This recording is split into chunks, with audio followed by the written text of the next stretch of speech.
sont venus accompagnés de leur titulaire. Ils se sont inscrits à une formation de tailleurs et polisseurs de pierres précieuses. Je suis polisseur de pierres précieuses depuis 20 ans. J'ai travaillé à Bangkok. Un bon boulot. Et pourtant, j'appartiens à une ethnie et je n'étais pas favorisé. Jerry a l'intention de développer cette activité avec les jeunes artisans les plus doués. Il compte faire venir un créateur de bijoux européen. Objectif, que ces jeunes créent leurs propres bijoux, les vendent, puissent en vivre.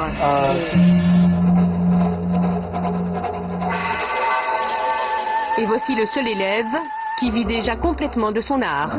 Je mélange le passé avec le présent. La partie basse est plus moderne, la partie supérieure plus traditionnelle.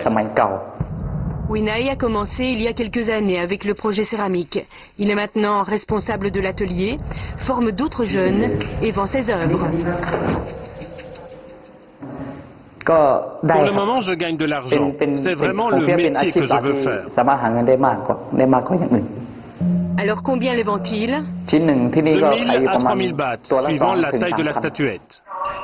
La fondation lui avait aussi octroyé une bourse d'études pour 1 an, non renouvelée. Les règles sont strictes, mais la fondation continue à intervenir dans le projet céramique de Winai. Payer ses expositions. Où qu'on aille, il faut des règles.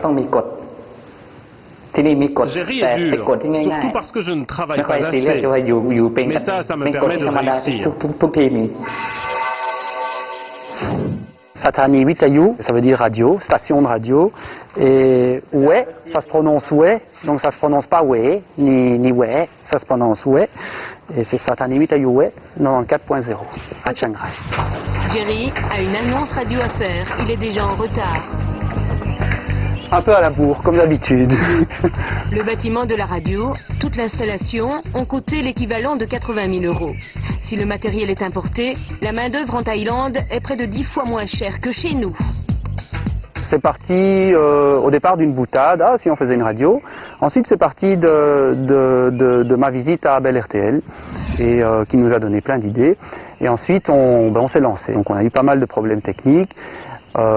Et suite aux problèmes techniques, on a commencé à avoir des problèmes avec nos DJ qui n'y connaissent rien non plus. Mais maintenant, on arrive petit à petit à notre altitude de croisière et tout va relativement très bien. La